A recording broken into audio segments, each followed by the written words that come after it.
Morning class 2. Okay, now we will start with our next exercise which is self practice 8b. तो self practice 8b में एक concept है division का, वो हम समझते हैं. So then we will be able to do further exercises according to it. Okay, तो अभी इसमें आपको multiplication आते हैं हमको करने, multiplications multiply हमको 10 तक की टेबल सारी आती हैं. तो इसमें कॉन्सेप्ट ये है कि सपोज करो एक मल्टीप्लिकेशन है 5 7 ज़ा 35. ओके, ये हमें पता है 5 7 ज़ा 35 होता है, ये मल्टीप्लिकेशन हमें आता है. ठीक है, अब अगर मैं ये जो टोटल आंसर आया है, ये टोटल आंसर है 35 और इसको दो नंबर से हमने मल्टीप्लाई किया है तब जाके ये आंसर आया है. 5 को 7 से मल्टीप्लाई किया तो 35 आंसर आया. अगर हम इस आंसर में से 5 या 7 दो हैं तो अभी हम क्या करते हैं, 35 में से 7 को डिवाइड करेंगे और 35 में से 5 को डिवाइड करेंगे. ठीक है, 35 में से पहले हम 7 को डिवाइड करेंगे, फिर 35 में से 5 को डिवाइड करेंगे और देखेंगे आंसर क्या आता है. तो जब हम 35 को 7 से डिवाइड करते हैं तो आंसर क्या आएगा, कैसे निकालेंगे. हम क्या करेंगे, 7 की टेबल, ये जो 7 है ना, 7 की टेबल में 35 कहाँ पे आता है, 7 की टेबल में 35 कहाँ पे आता है. तो यहाँ पे देखो क्या दिख रहा है, 7 5 ज़ा 35. 7 की टेबल में 5 पे 35 आता है तो इसका आंसर होगा 5. ध्यान देना, हमने क्या किया, हमने 7 की टेबल बोली और हमने देखा उसमें 35 कहाँ पे आता है. 7 5 ज़ा 35 तो 5 इसका आंसर हो गया. अगर मैं इसको 35 डिवाइडेड बाय 5 करता हूँ, 35 डिवाइडेड बाय 5 करता हूं तो मैं आंसर कैसे निकालूंगा. यहां पे मैं क्या करूंगा, 5 की टेबल में 35 कहां पे आता है, 5 की टेबल में 35 कहां पे आता है. तो यहां पे देखो क्या लिखा हुआ है, 5 7 ज़ा 35.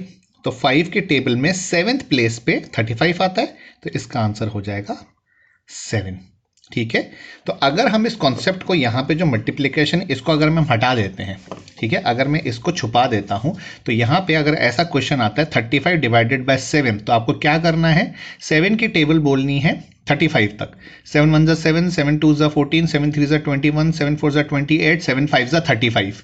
तो आंसर आ गया 5. और 35 डिवाइडेड बाय 5 आता है तो यहाँ पे क्या करना है, आपको 5 की टेबल बोलनी है 35 तक.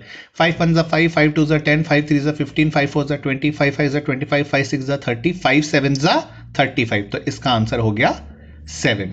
ठीक है, तो ये डिवीजन हम इस तरीके से करते हैं. ठीक है, तो चलो एक कॉन्सेप्ट और हम करते हैं इसमें कि इसको कैसे करना है. सपोज आपको मल्टीप्लिकेशन दिया हुआ है 4 5 ज़ा 20. ठीक है, तो इससे हम दो इक्वेशन बनाएंगे, 20 डिवाइडेड बाय 5 और 20 डिवाइडेड बाय 4. ओके, तो 20 divided by 5 and 20 divided by 4. अब हम डायरेक्टली निकाल सकते हैं, अब हम इसको देखने की ज़रूरत नहीं है, हमें ट्रिक पता चल गई. हमको क्या करना है, हमें क्या करना है, 5 की टेबल में 20 कहाँ पे आता है, 5 1 ज़ा 5, 5 2 ज़ा 10, 5 3 ज़ा 15, 5 4 ज़ा 20, 5 4 ज़ा 20. तो इसका आंसर हो गया 4. और 20 डिवाइडेड बाय 4 करेंगे तो हमें ये देखना है कि 4 की टेबल में 20 कहाँ आता है. तो 4 की टेबल में 20 कहाँ आता है, 4 1 ज़ा 4, 4 2 ज़ा 8, 4 3 ज़ा 12, 4 4 ज़ा 16, 4 5 ज़ा 20. तो इसका आंसर हो गया 5. ठीक है, तो इसी कॉन्सेप्ट पे आपको अपना quick assessment which is page number 104 करना है और उसके बाद एक्सरसाइज करनी है विच इज 8b. अब 8b में क्या है, 8b में आपको इस तरीके से मल्टीप्लिकेशंस दिए हैं अलग अलग. ठीक है, और उसके आगे आपको ब्लॉक्स दिए हुए हैं, तो आपको उन ब्लॉक्स में ये इक्वेशंस बनानी है और फिर इसका आंसर निकालना है. अब मैं आपको कुछ एग्जांपल्स करके बताता हूँ, फिर आप 8b बहुत इजीली कर पाओगे. सपोज करो यहाँ पे आपको दिया हुआ है 6 8 ज़ा 48.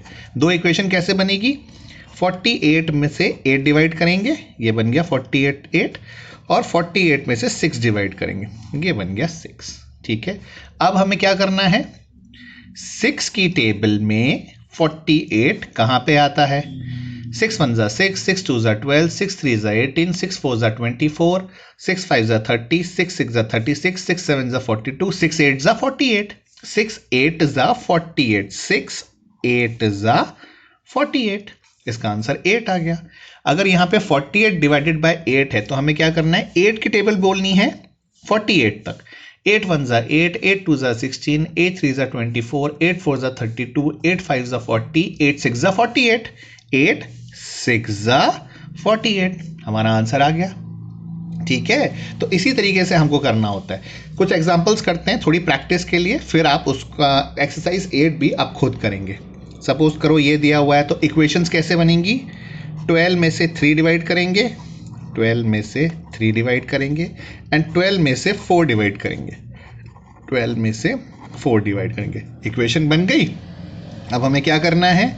3 की टेबल में 12 कहाँ पे आता है? 3 1 जा 3, 3 2 जा 6, 3 3 जा 9, 3 4 जा 12, 3 4 जा 12। और 4 की टेबल में 12 कहाँ आता है? 4 1 जा 4, 4 2 जा 8, 4 3 जा 12। आंसर 3 आ गया। इजी। अब यहाँ पे अगर ये मल्टीप्लिकेशन दिया तो इसकी इक्वेशन कैसे बनेगी? 40 में से 5 डिवाइड करेंगे और 40 में से 8 डिवाइड करेंगे। ओके, अब करें इसको सॉल्व। 5 की टेबल में 40 कहाँ आता है? 5 1 जा 5, 5 2 जा 10, 5 3 जा 15, 5 4 जा 20, 5 5 जा 25, 5 6 जा 30, 5 7 जा 35, 5 8 जा 40, 5 8 जा 40। तो आंसर हो गया इसका 8। और यहाँ पे 8 के टेबल में 40 कहाँ आता है? 8 1 जा 8, 8 2 जा 16, 8 3 जा 24, 8 4 जा 32, 8 5 जा 40। तो इसमें आ गया 8 5 जा 40। तो ये इसका आंसर हो गया। ओके, अब एक लास्ट क्वेश्चन और। 6 into 3 is to 18। कैसे बनेगी इक्वेशन? 18 डिवाइडेड बाय 6 और 18 डिवाइडेड बाय 3, राइट? सही लिखा। अब 6 की टेबल में 18 कहाँ आएगा? 6 1 जा 6, 6 2 जा 12, 6 3 जा 18, 6 3 जा 18। और 3 के टेबल में 18 कहाँ आएगा? 3 1 जा 3, 3 2 जा 6, 3 3 जा 9, 3 4 जा 12, 3 5 जा 15, 3 6 जा 18, 3 6 जा 18। ठीक है, तो इसी तरीके से करना है आपको। आपको एक इक्वेशन दी होगी मल्टीप्लिकेशन वाली, ठीक है, मल्टीप्लिकेशन ये आपको क्वेश्चन दिया होगा।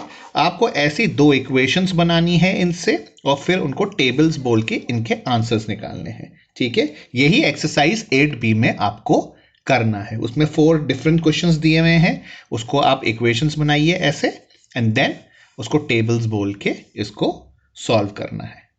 ठीक है, तो that's your today's assignment which is on page number 104। आपको क्विक असेसमेंट करना है एंड देन आपको एक्सरसाइज 18B के 4 क्वेश्चंस करके आपको सबमिट कराना है। वंस यू डू दिस, उसके बाद हम हर एक डिजिट का डिविजन्स सीखते जाएंगे, 2 का, 3 का, 4 का, 5 का, 6 का, 7 का and so on. Okay, first आप ये सबमिट करिए and then in the next class will move to the next exercise. Okay class, thank you.